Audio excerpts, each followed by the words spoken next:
Hi! Hello! నమస్తే అండి. అయితే డైరీ ఫార్మ్ పెట్టేసి లేబర్‌లతో మెయింటైన్ చేద్దాం అనే వాళ్ళకి ఒక చిన్న సలహా అండి. నువ్వు నీ సొంత బండిని ఇష్టపడి కొనుక్కున్న బండిని వేరే వాళ్ళ చేతిలో పెడితే ఎలా డ్రైవ్ చేస్తారు? నువ్వైతే ఎలా డ్రైవ్ చేస్తావు? అదే రకంగా లేబర్ కూడా అతని చేతిలో మనం ఏదైనా మిషనరీ పెట్టామంటే దాని పరిస్థితి ఇంకా అంతే సంగతులండి.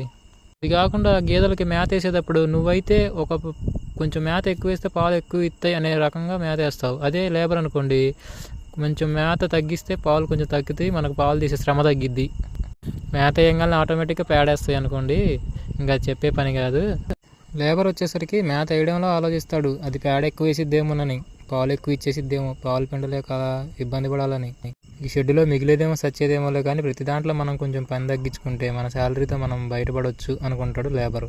అలాగే షెడ్లో ఉండే మిషనరీ మనం వాడితే సంవత్సరానికి ఒకసారి రిపేర్ వస్తుందేమో కానీ అదే లేబర్ చేతిలో పెట్టి వాడమని చెప్తే మినిమం 2 నెలలకో నెలకోసారి రిపేర్ తెచ్చి పెడతాడండి.